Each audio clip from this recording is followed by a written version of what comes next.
right. Hello, everybody, and welcome back to GameSlice 2021. We have a round table here of 6 developers. This is so exciting, not just because we have all these pretty faces on screen, clearly boosting our numbers, but also the system works, gentlemen.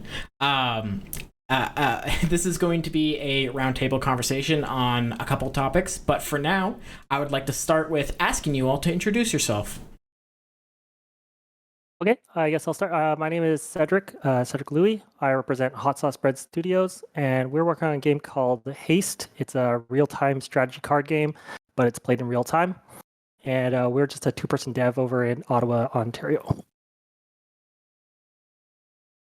Cool. My name is Gabriel. I'm a developer in Toronto, Canada as well. And my game, Worlds Within Worlds, is a retro 2D pixel art platformer. Hi, I'm Jay. I'm representing Dragonfly Games. We're working on Beyond the Oaks, which is a third-person action-adventure, story-driven game in a very atmospheric, dreamlike world. Hi, my name is Max. I'm a indie developer in the United States. My game is called Starstruck Hands of Time. And what is the game? The game is a story-rich rhythm adventure game where you play guitar, you abuse time travel, you switch between a giant hand destroying the world and 2 guitarist children living in the world. And you can even play with a Guitar Hero controller. And it's on Steam, so you can wishlist it too. Hey everyone, my name is Paul. I'm from Cloudburst Interactive from Toronto, Ontario. My game that we're building is called Endless Pinball, where you try and keep the pinball going as long as you can until you die. I'm Radu. I'm an indie developer living in Calgary, Canada, and I'm working on Neon Noodles, which is a cyberpunk kitchen automation where you program robots to make food. I'm mostly solo as a dev with a bit of help with art and audio. Alrighty, thank you so much, gentlemen. So we're just going to start off with a question that could go for a little bit, could be very short, so take the time you need to. We have plenty of time. Coming from being a game player, or maybe even not that, to being a game developer, how has your views on games and game development changed? I guess I can start. First off, I'm going to address the fact that I'm surrounded by empty shelves. We moved not too long ago, so I haven't had a chance to fill those up. So if you're thinking I'm a weirdo, you're probably right, but that's not why those shelves are empty. So when I was kind of growing up, I was never the person to kind of like dream about being a game dev since I was like a little kid. It's just something that like me and my friends stumbled upon, and we've just been grinding it out and learning. So I didn't actually know a lot about game development, but since learning and meeting a lot of cool game dev people, especially like local meetups, shout out to Dirty Rectangles, I kind of got a better appreciation of some of the smaller roles and how much passion there is there. So like when you would see the names kind of scroll up, of course there would be the big names like Miyamoto and stuff, but then you'd see just like a ton of little names under programming and stuff like that. And I'm like, oh, that's probably a cool little desk job. But I didn't kind of realize that there was a lot of passion that kind of went into those smaller roles too. So it's just something I didn't really appreciate before going into game dev, and then coming into it, just seeing those like smaller roles. Yeah, and just to continue on Cedric's point, just playing games and everything like that, you don't realize until you start actually getting your hands dirty on what it takes to implement like a simple procedure or like a shader or something in that nature, which, it looks great for a quick second, but in reality, that probably took a day or two in order to implement, test, make sure everything runs optimized and everything. So that was a big eye opener for me. Yeah. And it's kind of it's funny too. It's like so like I have a bass guitar in my basement and I don't know how to play it. I actually just don't know how to play it. But when I tried to learn how to play it, I remember like listening to songs and trying to pick out cool bass lines. Like, oh, it'd be cool to learn that song. And I think it's kind of neat, like when you start learning game development, that you kind of pick up all these little things as you play a game that you probably wouldn't have known before. Like everybody says a good camera positioner is a person who you don't notice the camera's there at all. Like they're doing a good job if it doesn't seem like they were there in the first place. And so it was kind of neat to see how these kind of very vital small pieces involved so much thought and as a game dev, it's especially as a small game dev, it's hard trying to pick up all those little roles and all those little cues and trying to and pick apart games to figure out where your game lacks and what it is that they did in their tiny little roles that you didn't really consider. All right. Hello. All right, Gabriel, let's go to you. Yeah, sure. So for my part, I think the biggest thing that I really ended up picking up on when I got into game development was looking at the way systems work in a game and how incentivization works within those systems. Like the way that you have to kind of influence player behavior through creating positive and negative incentives to sort of move them through the system in the way that you want. And I know that that sounds like really abstract things, so I'll put this in more concrete terms with an example from one of my games. I was building this action platformer where you had the ability to fire a laser beam and punch things. And when I place tested it, I was really scratching my head when I watched players like rush in and try to just like punch all the enemy robots. And I was like, why don't you shoot them from far away? Why wouldn't you do that?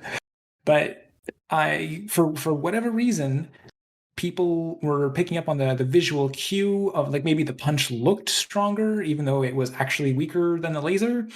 So the way that I kind of, I'm not going to say solved it because it was kind of an inelegant solution, but I had to make enemies explode when they died. And that way, like if you were up close to an enemy, then you would take a bunch of damage. So that was kind of a cue to players like, hey, keep your distance from enemies as much as possible. Like use your punch kind of as a last resort or just to sort of clear debris in the environment. So, I think the better solution would have been to retool the game. And if the punch wasn't supposed to be part of the combat system, then I either should have leaned into it or I should have taken it out. But that was the kind of the solution I went with at the time. Go ahead.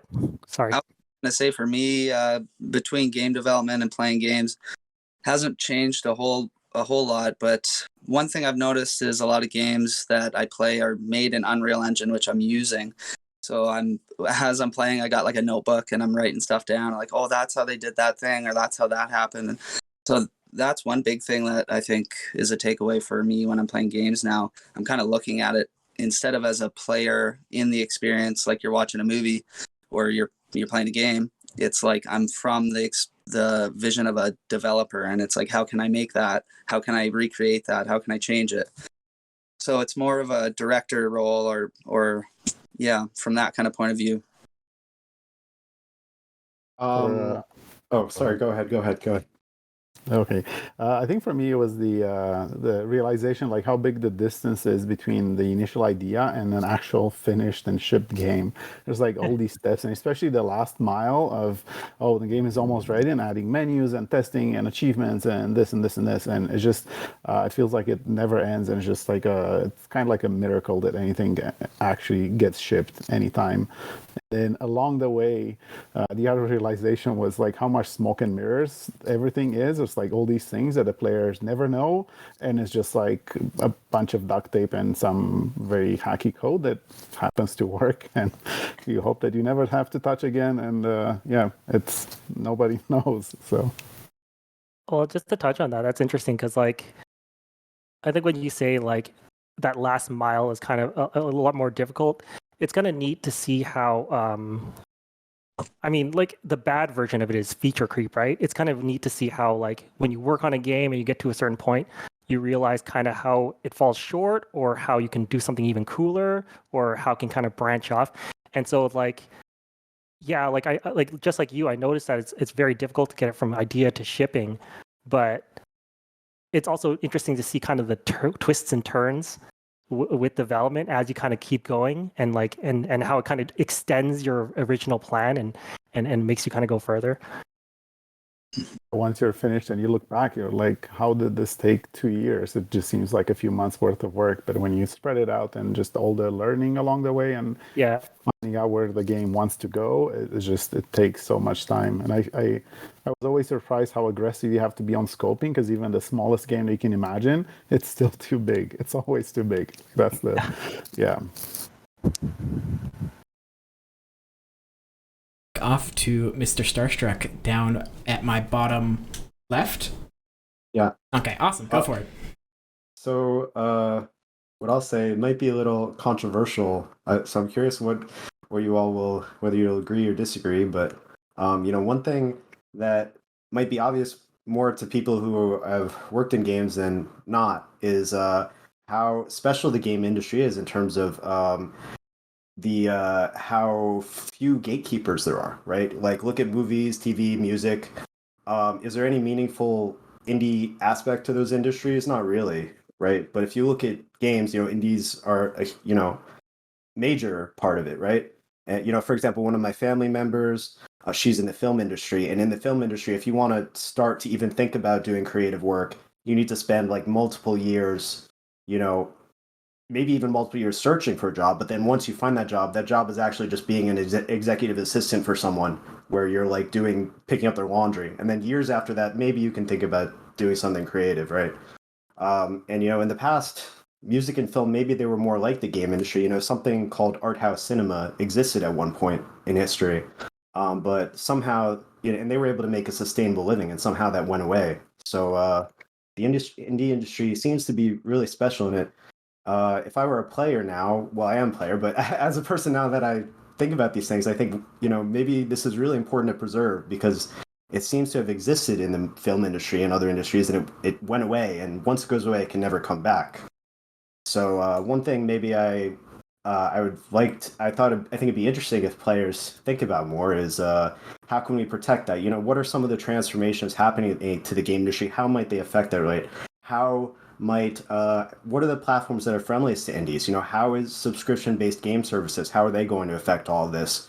What are the new platforms? Are they going to be gatekeepers, or are they going to let everyone in, right? And how is that going to affect me as a player? That's an interesting take. I don't disagree with you, actually. Like, I think that if anything, the problem is that because there are no gatekeepers, it's impossible to kind of put your name out there with so many different products out there, which is a different problem, of course, and we can put that aside. But like, you're right, there's no direct gatekeepers in the sense that platforms like Steam and Epic exist. I do wonder, though, it's like, do you think that's a product of this media being the way it is, or do you think that's more of the time that game development kind of came out? Because music and television, they have a kind of a very long history kind of going back in a way that game dev doesn't quite. And so like now with all the tools that we use, like Unity and Unreal Engine and all these different programs, like, do you think that it's because it's so solitary and easy, you don't have to like grab a bunch of people together and get a crew with like a DP, and you know what I mean? Like, I think it definitely has something to do with the where the tool sets are, the availability, the prevalence of tutorials, the fact that so many engines, like game engines out there, have either a free version that you can develop in, or they offer some kind of like revenue share in the project, like whatever the reason is. Like, it's incredibly easy for people nowadays to just get started making games. And when you have it's very much like a self-selecting kind of thing. Like, it takes a lot of people can dabble in like trying out game development. You really quickly learn, as was already mentioned, just how much effort it is, right? So for those of those who are willing to stick with it, end up like teaming up and sort of creating more and more grand experiences, but then also they're still able to, share stuff like now on itch.io. The fact that that exists and you can just self-publish stuff, like, I think that the low barrier to entry is probably going to keep the door open for indie games, unless something really dramatic happens to shake things up and player expectations. Well, like speaking to the gatekeeper thing, like you'd mentioned, like Max, you mentioned that there was like how do we preserve this kind of special lightning in the bottle where indie games are kind of reigning supreme, and I think the rise of like the Nintendo Nindy thing kind of put it to a new level, right? Like before it was Steam and it was a very healthy community, and then the Nindy thing came out. But I think the problem is because we're talking about how games take a long time to be completed, and I'm sure that all of you guys have lives, and I think the problem is there's a monetary aspect to that I think is going to make it very difficult for this kind of thing to keep sustaining. I think have indies be able to put out a project and everyone can kind of play it, but eventually indies won't be able to survive as like small studios unless kind of the spotlight kind of gets hit on them. And so I wonder if that ends up becoming more of a gatekeeper kind of issue as the market kind of gets flooded more, you know? Yeah, that's the other. Wrong. Yeah, that's the other side of it, right? That's like those are the two extremes, right? And we seem to be somewhere in the middle, maybe a little more on one side or the other. So yeah, definitely that's another aspect to think about. But it seems like the platforms now, they're at least, making an effort, to alleviate that, right? But what happens if we get a platform that's not making an effort to do that, right? Then we're really screwed, right? Yeah, no, absolutely. I think indies have become a very have become a darling for a lot of these platforms, and to our benefit, of course, right? So appreciative of that for sure. Alrighty, hello. Welcome back, Paul. Thank you. Sorry about that. We had a little internet issue. That's okay. It happens. Do apologize. All right. Well, now it's your turn to answer the question. How has switching from a person who plays games or what have you to being a game developer, how's that changed your view on everything? Like just listening to the panel, like a lot of great answers, and I'm going to probably piggyback on a few of them. Where I believe it was Radu was saying it's the final 10%, and it's those items that you don't think about when you're about to launch the game until you get to that point. Like, oh crap, do I need achievements? Do I need a leaderboard system? And like if that's the case, do I have to get a database built out that way or something along that line? But the one thing that really interests me, so growing up, I always collected a lot of Game Pros. And with those came a lot of the game ads within that. And this is how these games showcased without, the internet existing at this time. I'm showing my age, by the way. But this is how they reached out to users. And now in this day and age where we have the social media, everybody's got cell phones, and getting an understanding on how to market your game through these aspects and get those eyes that you would buy these Game Pros back in the day to look at your game and possibly download it. So it's looking at that aspect and understanding the different types of channels that you can use. So like, for example, looking at Instagram and having a media buy through them compared to, using Google search, like an SEM campaign, and finding out which ones do better and everything. Because I know a lot of people are doing, wish lists on Steams and everything like that, and promoting it through Twitter or their own accounts and whatnot. And that's kind of just the overall aspect that I feel that kind of gets overlooked when games are being released. Like, it's a huge accomplishment when people release a game, don't get me wrong. Like, it's blood, sweat, and tears once they push that button and have it uploaded to whatever store is selling it. But when it comes down to the end of it, you have to have people purchase, download, and play the game. And, just having a sign with, like you said, all this shovelware that is on all these other platforms, it gets lost in the weeds. So it comes down to like you having a great game, a fun game, more importantly, and coming up with other means on how to advertise it and find that specific target market that you're looking for. All right. Yeah. Thank you so much. And If anyone wants to jump off on that, they can. I have a few more. So I think I agree with everything, and I think there's the consequences of this because it's so difficult. Is that it's so critical for everybody to find out what works for them if they become indie developers, because you hear all this advice from everybody, and it doesn't work. Like people learn in different ways. Their motivation is kept up by different things. So I think there'll always be more difficult times, and it's important to pick the right idea and now know how to make it interesting for you, again, whether that's working on some more trivial stuff like polish or juice or whatever, and then just getting some enjoyment out of that, but also keeping the scope small enough that you can actually finish the game and release. So feels like a dance of like, you need to be excited enough that you keep working on the game, but not too excited, so if it doesn't do well, you get crushed. It's like walking a very fine line there.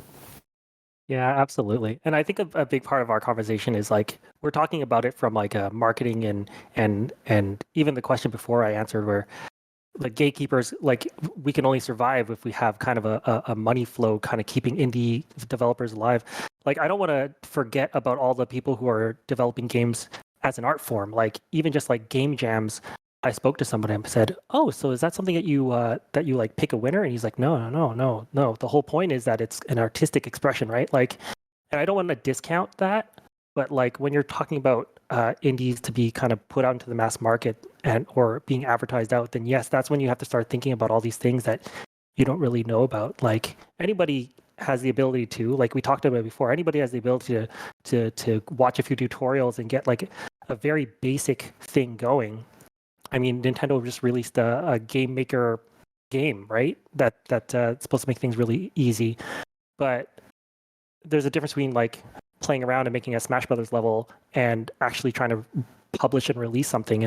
And to that point, you guys are right. There's like a whole mixed bag of things that you never really think about as a gamer.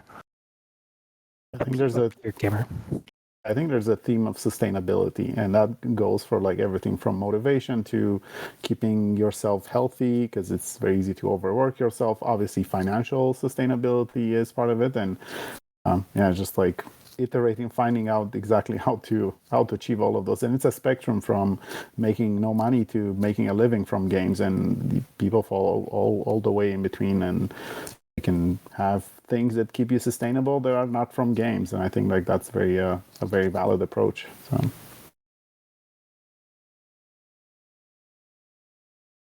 Rebecca. All right, hello. All right, so jumping off of that topic, Radu, I would like you to follow up, and then we'll go down to Paul and go back the other way. So we've been talking about how your views have changed. Let's say you have every gamer ever watching this right now. What is something you wish non-game developers knew? Something you wish you could tell them, and that they'd understand? I think the thing for me is like I feel like this is one of the few art forms or things, I don't know what it is, but where people who don't try things still have an idea that how things work, but that's not necessarily always true. So somebody who just my equivalent is always like I always go back to food because I'm a foodie. And it's like just because you enjoy food, like it doesn't mean that you can go in and say like, oh, I like this would work so much better. Sometimes you can be like, oh, just add thyme or basil and it will be great. But it's so many people have put in so much work into learning and understanding what makes a better game, and things are never as easy as they seem. So I think that's my only. I feel like I didn't answer it properly, but it's like it's surprising how difficult even simple things are. So yeah, and to follow on Radu's point, like developing game, like my big thing, especially for our team, is there's no I in team. Like I wish to God I could draw. I can't draw worth nothing, you know? And I don't know if anybody played my game, but like it's very programming art. The UI is pretty shoddy, but like, you know, we're in the looks for an artist right now, but you know, thank God we have an absolutely stunning programmer that is able to actually have all this great knowledge and be able to code this stuff. And, you know, like I I tip my hat to anybody that can do all this stuff, because like there's so many different items building a game. Like, it's, don't feel like you need to take this all on, right? There's other people that specialize in these areas. So like if you're a strong programmer, you don't worry about the art. There's somebody that you can work with. And, you know, like, especially with the game development communities, you know, like Cedric was saying, at game jams, you can definitely meet new people there, collaborate, try and create something you can play. But yeah, just you know, don't feel like you need to do it all. Oh, and now I'm gonna pass the mic back off. Uh-oh. Oh, there we go. Oh, me? Yeah, Okay. Max. Damn it. Oh, so is it the same question? It is the exact same question, and Okay. sorry about your name. Oh, no problem. I have a lot to say. So what do it's sort of a similar question, right? What Yeah, do I if you could say something sort of out to the people who play your games, to the gamers, to the audience, like, what do you wish they understood? Well, I wish they would understand how important it is to go to Steam and wishlist Starstruck Hands of Time. That's absolutely vital. And no, but also what I think would be helpful for them to understand, because I've gotten more out of games this way, is you know, like you guys are talking about, sometimes that it, like, there's so many things to game development that you might seem simple to a player, but are really, really complicated. And if you go back, look at older games, right, like, or even new games too, but sometimes some older games, like I grew up when the Gen 6, Gen 7, you know, those were the games around. Some of those games, they have this magical quality to them, but you could tell at some point they needed to compromise on it, right? They couldn't push it anymore, but you can still feel that magical quality. And as a developer now, I can look at those games and I can get more enjoyment out of them, because I can sort of get an idea of where they might have been going, and then I can fill in the blanks a little bit, and that helps me get more out of it. So if other players could do that, maybe they could get more out of whether older games or newer games too. So like this kind of touches on like the point that Paul and myself were making, where I think where I was going to go with the baseline thing is just like whenever I hear a song now, I can pick out like that exact instrument, or like a drum. Like if you start drumming, then you start picking up like, oh, that's this time, right? And like part of me definitely agrees with you, because I think that there's an appreciation for games that you get when you kind of see how the sausage is made. It kind of in a way just makes things more artful. Like, but I think the problem is if people are hyper aware of all these little critical details, I think something else happens where it breaks a bit of immersion if they kind of dive too deep. Like like the example I made with the camera guy, like the reason why it's so great is because that person, the only person who should know that the camera is being positioned is the person who's positioning the camera. But then now everybody kind of is aware of it, and then it kind of brings people away from where it is. Or probably a more controversial, since we're like being live, would be kind of like music. How a lot of people say, oh, video game music is just not good anymore. It's just not good. Before it would just used to be a tune, and you would hear the tune, and it would just kind of play. And I would love those like the classic Mario Brothers theme. But music now seems to be more orchestral, and it doesn't have kind of a theme to it, or a melody, or like a melodic kind of quality. But I think what they're missing is that the point of the music is not just to be a ditty in your head. It's also kind of there to tonally shift the game where you are and where you're gonna be, and I think it's more cinematic in that kind of sense. So I think if everybody started picking up on every little thing, I think it would be cool because everyone would appreciate it. But also I think it'd be tougher to fool the audience. You know what I mean? So it's kind of like a weird line. Yeah, actually, you're right. That is sort of a flaw in what I was saying, but there's another side of what I was saying too, where it's like, imagine the game with the poor camera, right? But now as a developer, I can sort of like fill in the blanks a little bit. I can say, okay, I can sort of imagine what would it be like if there was a good camera, and then I can maybe get what I could get out of the game if they had another 4 months to develop it or something, right? Yeah, no, absolutely. What was the question again for... Hello, I'm back, and I'm here to tell you a question. Hello. So the question was, if you could tell non-game developers one thing, or what do you wish non-game developers understood about what we do? Yeah, I would just tell them you got the keys to the car, and it's, like all of our games depend on people buying them, and not just buying them, but supporting the project and understanding how much time and effort and love goes into these projects. I'd say for anybody who's a purchaser of games, you have the keys, you get to make the decision. And I would support indie, and I do support indie.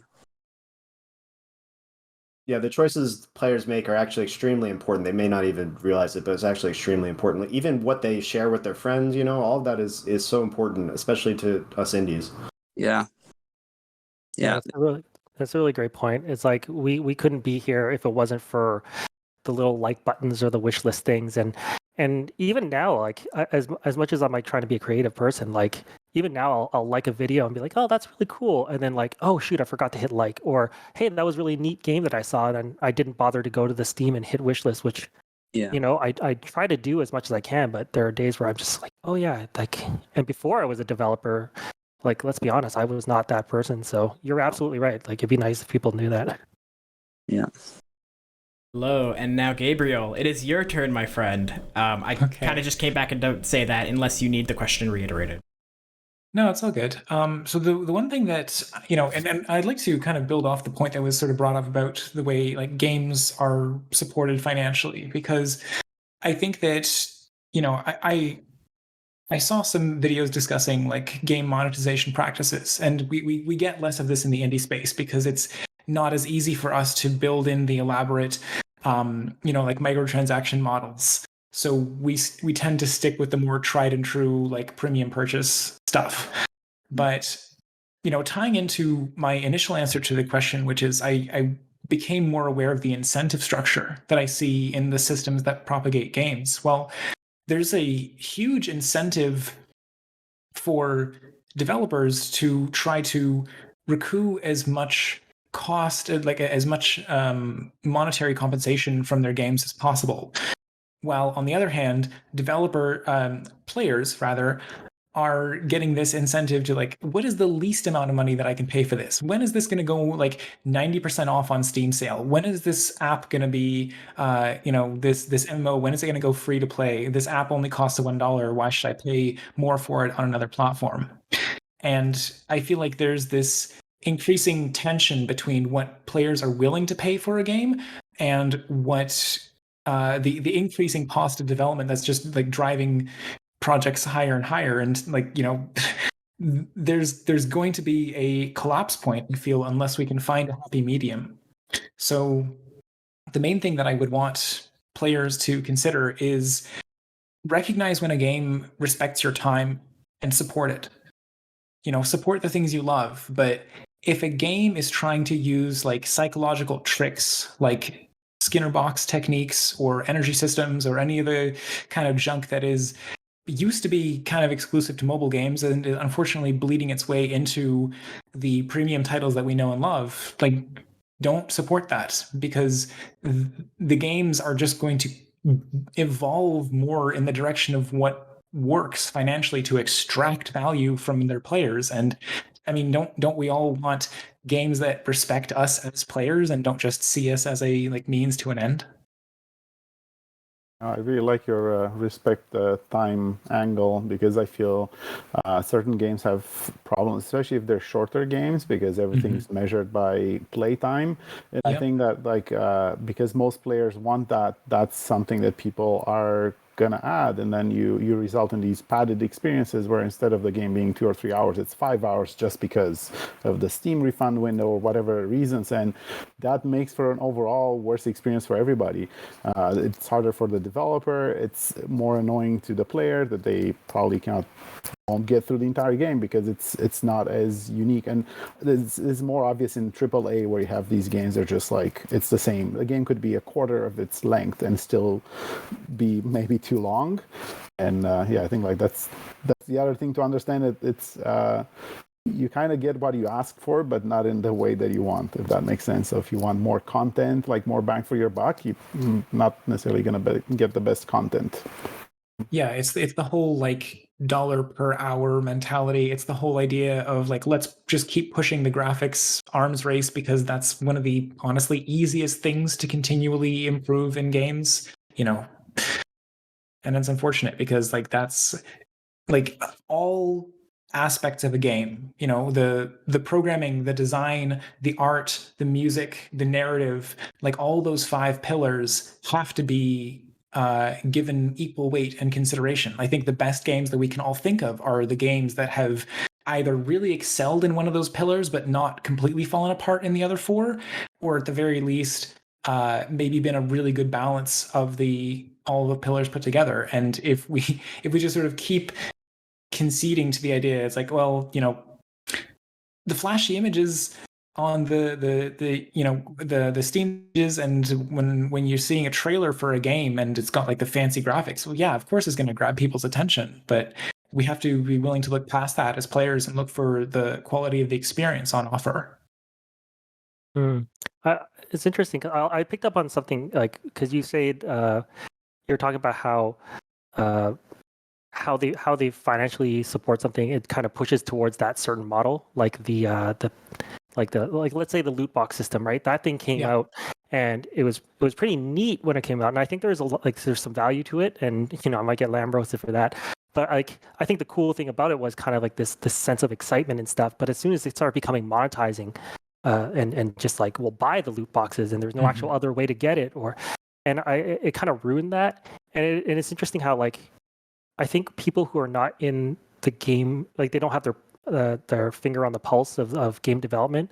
They don't realize that if you push back against premium purchases and saying, oh, why would I spend $60, $80 on this game and I play this game for free and then get these little microtransactions? But like, your decision to do that pushes the entire market in one direction or another. There's like a consequence. It's like, people got to eat one way or the other. So it's like, like, your choices push the monetization models in one way or the other, right? And And then you pick up a game and you're thinking like, oh, you know, whatever, I'll just play this game for free. I'll show them. I'll just play this game and never participate in any of the microtransactions, even though they really, really want me to. It's like, well, if that's the case, then take another look, because maybe you are the content for the other players. Maybe the fact that you're just trying to skimp by without spending any money, and you have worse gear when you're facing off against the whale spenders who are literally dropping thousands of dollars into this game. Maybe they have a fun time steamrolling over you, and you have become the content. And again, it's not valuing your time. It's not good at game experience. Well, that's a unique take, because I always thought of whales as more of victims of the model as opposed to people who enjoy it. But no, that's a really neat point. I think also, like, in their own way, absolutely. But that's true, because all the people who play a game and then never put any money in, you change this model to kind of to be held up. Like, the game is only supported by these people who are being coerced into putting money in. Like, there's that whole gambling issue, right, where they're gamifying things and making it and kind of targeting these people who are willing to put thousands of dollars, or trick kids who have their parents' credit card on their account, right? That actually doesn't happen as often as you think. Oh, really? Yeah. That's something I have to look into after, for sure. So I interviewed at a studio where I can't say where it was, but you know, they had me run through the numbers, and they say, like, well, you know, what was your percentage breakdown for who do you think the whale spenders are? And I thought, like, oh, surely it's these kids, right? And they're like, no, this is a mom game. It's these moms who grew up with this nostalgic property, and we want to give them a little bit of their childhood back. And when we have these microtransactions in their game, you know, in this game, all we're doing is just giving them what they want, and they can feel good about paying for it. You know, that's the way these studios really see it. And I didn't get hired there, probably because I asked them, oh, so do you just hang up your conscience when you walk in the door? Do it. I have there's something interesting popped up through this conversation that I'd like to throw to the room. We are getting shorter on time, but I'll let everyone know when we're about to round out. Is there an ethical way to put microtransactions in your game, to do something freemium, but make sure that you're not taking advantage of your players or not respecting their time? So I actually did an entire extended talk on this subject. A lot of what I'm quoting here is from that larger conversation that's on my YouTube channel, and maybe I'll find an opportunity to plug that on the Discord or something. But the main thing that I was identifying is like, if you can find a way to basically prove that you're not tricking or coercing the players into paying for your game. And that kind of honesty is really hard to do, because if you've ever heard of the JCPenney effect, the idea that the company JCPenney said like, hey, these jeans that are supposedly $80, but they're marked down to just 15, we're going to stop doing that. We're just going to be honest, and we're going to tell you that these are $15 all the time. And then no one bought them anymore. And like the company lost money hand over fist because they got used to the idea that the thing that they were buying was worth this greater sum. And then when the honest practices came around, they were so used to being lied to that it created this depreciation in value in the customer's mind. So it's like, how on earth do we fight this like entrenched system? Like, I don't know if it's possible for the mantle of any individual developer to do that. I think that it has to be a concerted effort from developers and maybe even platforms to enforce these sort of standards. And hopefully this is something that the industry can figure out on its own, because if we don't figure it out, then it's going to be legislated, whether we like it or not, whether players like it or not. So I can speak on this a little bit, seeing how my pinball game kind of is following this freemium model. I know, don't shoot me, but yeah, right. But after looking at a few games from like Zynga and whatnot, obviously we do want to take that noble approach where we're not going to be throwing ads in every second, taken away from the gameplay. It's going to be all reward based, so it's up to users' choice, and the rewards are either extra life or coins, and coins are what you're collecting in order to buy cosmetic items. There's no pay to win type of atmosphere. It's just more on, we're offering different colors, different trails from the ball, different paddle colors, and like we are offering incentives. So if you do die, we'll say, hey, if you want to watch an ad, you'll get an extra life, but you're only going to get that one opportunity to do it. And then if you die after you watch that, then you have to go back to start, right? I did look extensively into this because with this game coming out on the mobile market and everything, like we were saying, that a lot of time and effort is being put into this. And if we are going to be offering a free game out there, we have to have some sort of monetization aspect to it so that we can kind of, maybe get some sort of revenue to fund our next project, which, we can start making this indie game that we can just release on Steam or the Switch or whatever. But like I said, the previous games I played, like, it's just ad, and like there's no gameplay whatsoever. And I don't want people to play that. I don't want people to play ads. I want people to play my game, right? And so there is going to be no ads being shown in the gameplay or anything in that nature. So we're going to test it out, see how it works. But like you were saying, I don't feel morally right just shoving constant ads everywhere within the game. I just don't think that's right. Right. I think it's great that you No, go ahead. First off, during the conversation we're having, that you admitted to it, because that's good, right? Because like what it comes down to, it's like we also in our game have aesthetic options, right? Like for like drops and stuff like that. And we had a real conversation about this, and we would talk to people, and I would say, okay, so we're doing loot boxes, but in the sense that if you play a game and you win a match, you'll get a loot box, and it'll be kind of like a reward for playing your game, and then we were just going to have it be like that. But then we also got comments from people saying like, well, what if I want to buy the costume? And I'm like, well, like we don't want it to make it seem like we're trying to get money from people, right? Like the model that we're looking at is kind of a premium. And they're like, well, why wouldn't you just let us, like, then you'll have, and then some people will say, well, does it affect the gameplay? And we said, no. It's like, well, as long as it doesn't affect the gameplay, I don't see a reason. And so I think the problem with ethical is that it's kind of a mixed bag because it has so much of a point of view to it. I think that when generally people are talking about the predatory nature of games, I think that we have a few good examples. I think everybody has good examples of when they're very predatory, and I think that extreme is quite clear. But I think it does leave this extra weird gray area where, like I said before, I genuinely like the loot box system because I think it's cool to see a shaky box that explodes and you get all the, oh, what did I get this time, right? And it forces people to, like in our game, we have characters that you play as. And so if you get a cool costume for a character, like I was playing Overwatch back when it first launched, and when you get a costume for a character that you've never used before, like guess who you're going to be trying out next, right? Like if you get the legendary Tracer and you've never been Tracer, well, I'm going to try out Tracer. I'm going to get rolled over, but I look cool doing it, right?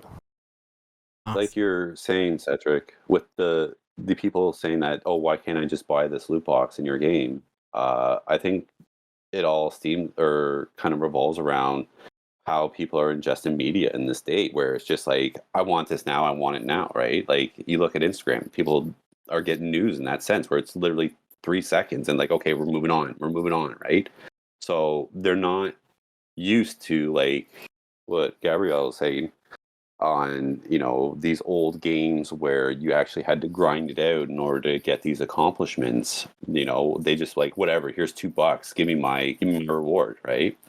So it really takes away that pride, that that finally I did it type of moment where they can just press a button, pay a few bucks, and still get that same item that somebody that grinded 10 hours for.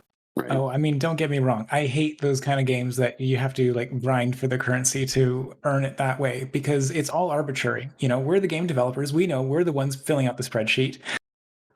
We know that we set the loot percentage chances of getting something, and nowadays we have the live analytics to look at which costume is the most popular. And maybe just tweak the percentage drop rates on that to make it a little less likely for it to appear.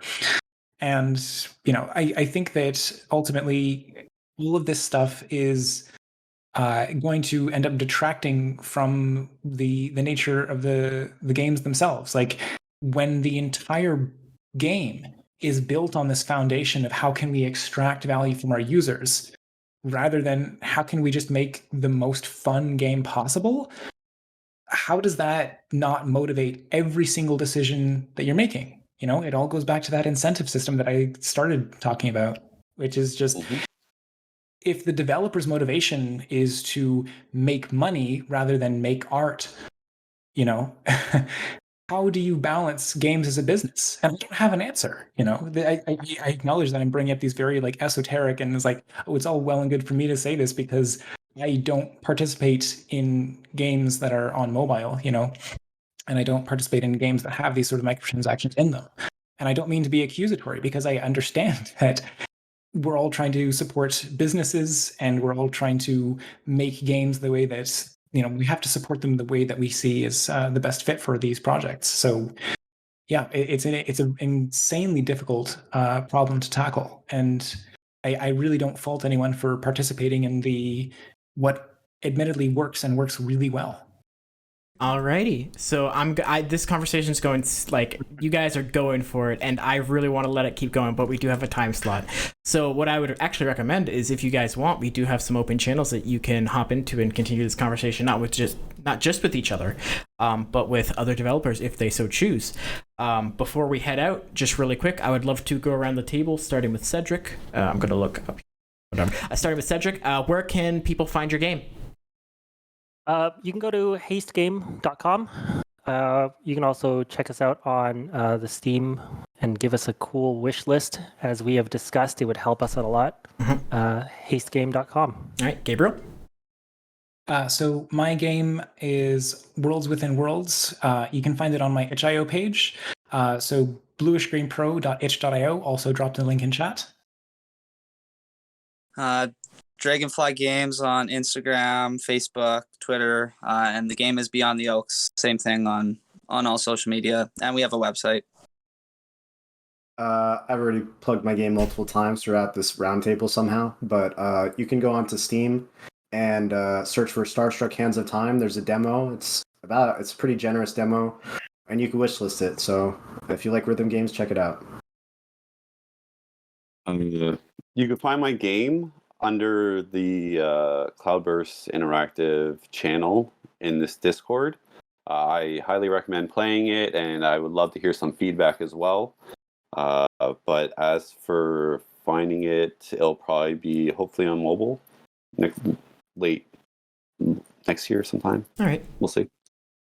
Well, Neon Noodles can be found at neonnoodles.com, and all the relevant links for Steam and Discord and everything are over there. So, alrighty. Thank you so much, everyone. I cannot express how grateful I am to have you all on here and that you've had the conversation that you did.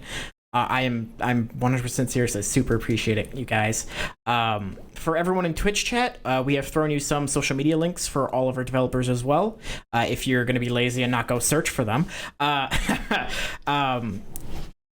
And No searches for stuff. There we go. That's right. Up next, we have a pre-recorded segment with the kind folks at Canadian Game Devs. They will be playing a handful of Canadian games that are being exhibited here at GameSlice and giving their review and feedback. There should be a Q&A afterwards, so if you have any questions, drop them in the chats.